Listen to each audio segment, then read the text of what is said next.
The Avengers Infinity War Gauntlet.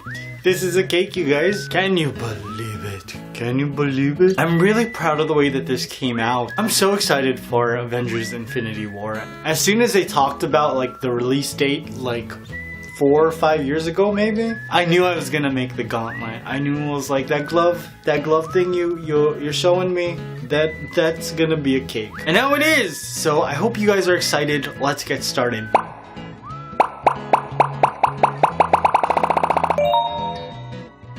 Now, to create this cake, the first thing I did was purchase the gauntlet.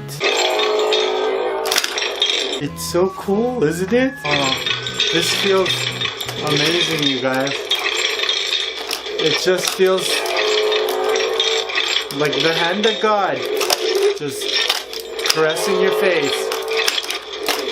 So gentle and soft. So initially I was supposed to buy the smaller version of the Infinity War Gauntlet, which was a lot cheaper. But the smaller version also has less detail than this version. Because there is so much detail all over the gauntlet, I wanted to make sure that I got it just right. When I was doing stuff for Star Wars, I made the Porg cake, and I didn't have enough pictures or statues of the Porg. So that's why my Porg looks only kind of like a Porg, because I should have waited for the toys so I could buy them and then it would have been perfect. So I shelled out the $100 for this baby. When I brought it home, my mommy was like, "How much was that toy?" And I was like, $50. And she was like, "That's really expensive." And I was like, "I know, right?" I was so embarrassed. I didn't want to say that I paid $100 for it. But you know what? I'm gonna use this in the video and I'm gonna get my money's worth. Now, to create these cake, I use an adjustable cake tin. I think you've seen these on TV. So you bake your cake in these silicone rings. When they're finished, you just pull them apart and voila, your cake. Now, I make a lot of cakes with like makeshift oblong tinfoil pans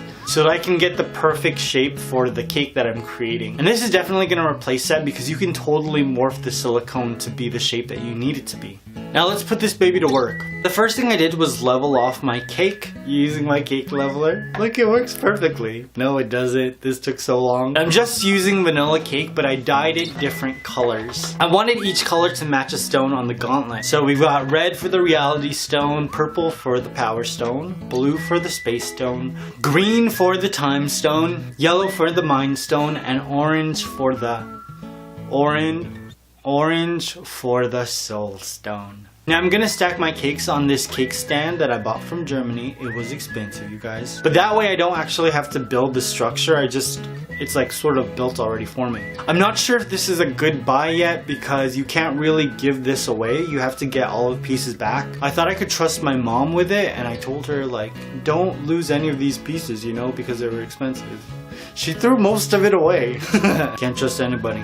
Can't trust anybody. I'm stacking my cakes and I'm using black buttercream, which automatically means chocolate buttercream. It has to be chocolate, otherwise you'd have to use so much more black food coloring to get this the color black. And I'm gonna add some buttercream in between each layer of cake and then just smoothen it out with my offset spatula. Look at it. Look at my glove working super hard. This video is gonna pay for this gauntlet. Hopefully. I don't know how many people are gonna see it though. Hopefully a lot of people. I just repeated this process with all of my other cakes. Now the thing that I loved about these cake pans is that it's really easy to bake different sized cakes. Which is great because I wanted to make sure that the cake that I used for the wrist was smaller since I know that it's going to go inwards. Because it actually does get smaller right around the wrist. Once I finished stacking, I gave this a little bit of a carve. It's super high and I kind of wanted to relieve some pressure off the red and the orange layer because I felt like I didn't have enough support. And then very carefully, because it was really wobbling, I placed it into the fridge. After that, I took it out and I started to carve away at my cake with my gauntlet. Even though it looks like it doesn't actually grip anything. So every time it looks like it's holding something, I actually just used a hot glue gun and glued it to the inside because it, like, nothing. It doesn't. Gosh, I had high hopes for this thing, but it actually does nothing. I spent like 2 hours carving this cake because I was using the gauntlet. I was determined to use this for carving because I wasn't sure how much use I was gonna get out of it once I started adding fondant to the cake, because gosh, I just felt like it was gonna be a nightmare. And because we're in like the California summer, which is all year round, the icing in my cake started to soften up, so I decided to just give this baby a crumb coat and place it back into the fridge. This is the last time I work with black food coloring, you guys. I like working with black food coloring because when people eat the cake and their teeth turns black, it's so funny. When they're smiling and their teeth are all like, oh my god. But when you're working with black icing inside of a large cake like this, it just looks ugly. It gets all over your hand, it gets all over your gauntlet. It makes the white icing look gray. Oh gosh. Never again. Never again. After my cake set up again, I used my gauntlet as a reference. And then with some sculpting tools, I just outlined all of the features. This helped me decide how big I wanted all the fingers to be, how much to carve away in his palm area. It was basically just more carving to make sure I got all the features right. And then all of that carving led to more carving, which led to more carving, so that I could refine all of the things that I just carved and then carve some more. I really took my time carving this cake. I didn't really have a choice because not only does the gauntlet not grip anything, it's on my left hand and I'm right-handed, so I had to like very slowly like do everything. Oh, why did I do this to myself? When I was happy with my carving, I placed my cake back into the fridge and I started to work on my infinity stones. I'm using homemade silicone molds with food-safe silicone and cornstarch. I was gonna show you this entire process, but I don't actually think I'm doing it properly, so that's why I'm just gonna like skim over this part. You're basically creating what looks like a fondant mixture, but it's not. It's not even edible. Don't try to eat this. I rolled it out with some more cornstarch, and then I just took the gauntlet and used each of the infinity stones to make an impression on the silicone.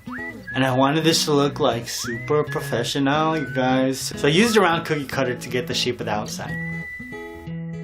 And I'm just going to repeat this process with all of the other stones.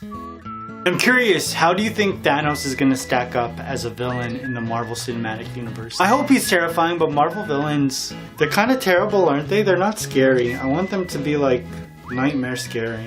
It actually did pick these up, you guys. It was easy to hold them because they were so thick. That's what she's. To create my stones, I'm using Jolly Ranchers and Lifesavers. And I couldn't find any yellow Jolly Ranchers, so I'm actually using cough drops. I just smashed them with my gauntlet and then placed them into some cupcake liners. God, I had to shoot this part like so many times.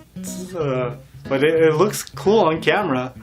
Place them onto a baking tray, and I just baked these at 350 degrees for about 5 minutes, 4 or 5 minutes. Now one by one I took them out of the oven and just started to pour them into my mold. If you want to get nice crisp edges, just use a toothpick to move the candy around. But be very careful because this is really hot. And I repeated the process with all of the other stones, and I just placed them into the fridge for about 30 minutes so that they would solidify. And then I just popped them out one by one, and yo, they're looking pretty good, huh? This process is totally new to me, so I wasn't sure if they were actually gonna come out. Now, there were some stones that I poured a little bit too much into, so I had to refine the edges with a filer. But it's still good, it's good, looking good, huh? Now I set those aside and I started working on my cake again. Because of like the ugly black gray, oh god, this buttercream, I decided to give this a fix-it coat of buttercream just so that it would look whiter and not super dirty.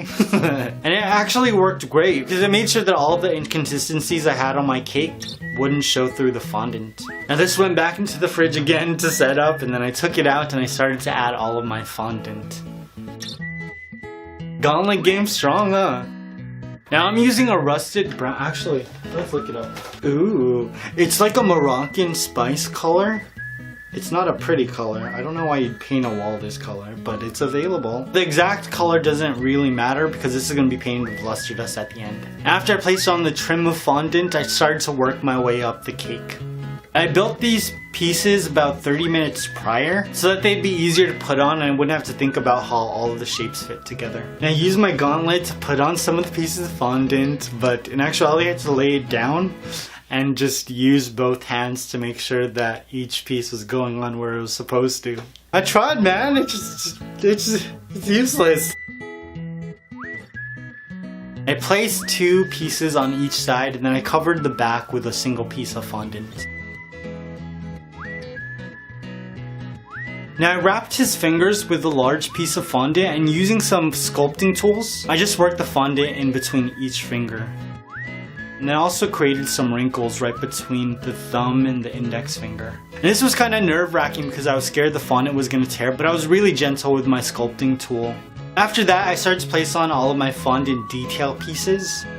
For all these pieces, I let my fondant sit out for about 2 hours just so that they'll crust, which means that when I start to cut them, I'm guaranteed this extremely sharp edge.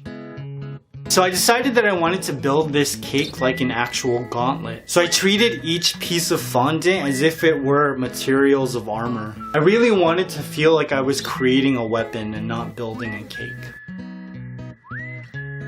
Now for the back of his hand, I attached a large piece of fondant, and I sort of just attached it to the other pieces of fondant with some magic sauce. And then I placed it into the fridge for about 5 minutes. And when I took it out, it was easier to carve straight edges. Because the fondant was cold, it stiffened up and it stayed hard through the entire process. Now I added more armored elements to his thumb joint, and I didn't want these to be completely flat, so I'm using some sculpting tool just to give them a little bit of texture and detail. I messed up on his palm too. There was like this bald spot, so I just decided to cover it with more fondant. It's like the story of my life. Like, you mess up on something, just put something over it and pretend it isn't there anymore. Now for each finger, I wrapped them with another piece of fondant, and I just layered them on top of each other to make it look like the armor that's on his fingers. Now usually I'm like very particular about where I put the magic sauce because the magic sauce changes the quality of the fondant on the outside. But because this is getting painted, I was like, I ain't gonna worry about none. I tried using my gauntlet to apply all of these pieces, but it didn't work out. But you know what did work out was painting magic sauce. I added some trim to all of my armor. This took a long time because I had to cut each piece individually so that it fit perfectly and seamlessly when it was joined with another piece of fondant. It wasn't fun.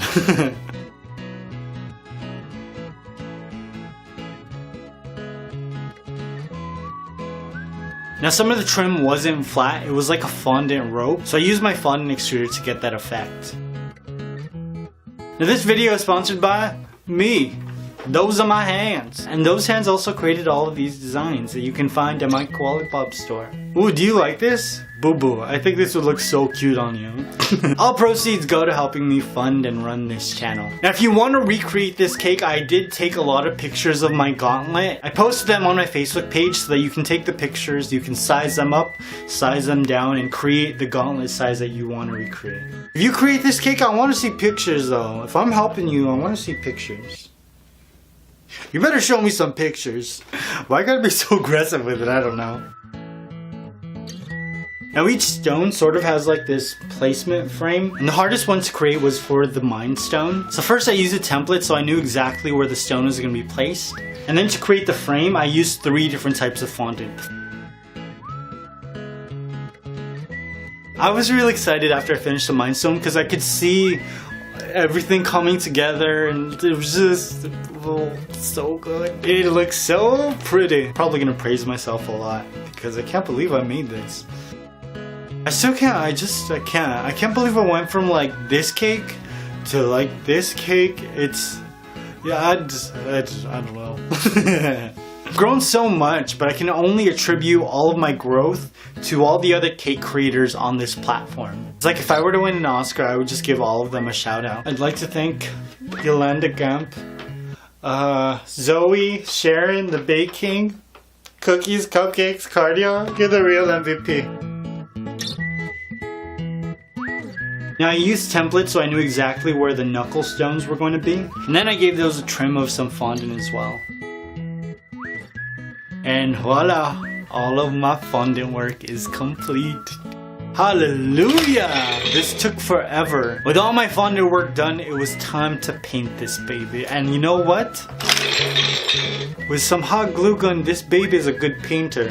Half good, half-ass painter. Now I mixed a little bit of gold and bronze luster dust in some magic sauce and just started to paint using my gauntlet. It's working, you guys. It's taking forever, but it's working.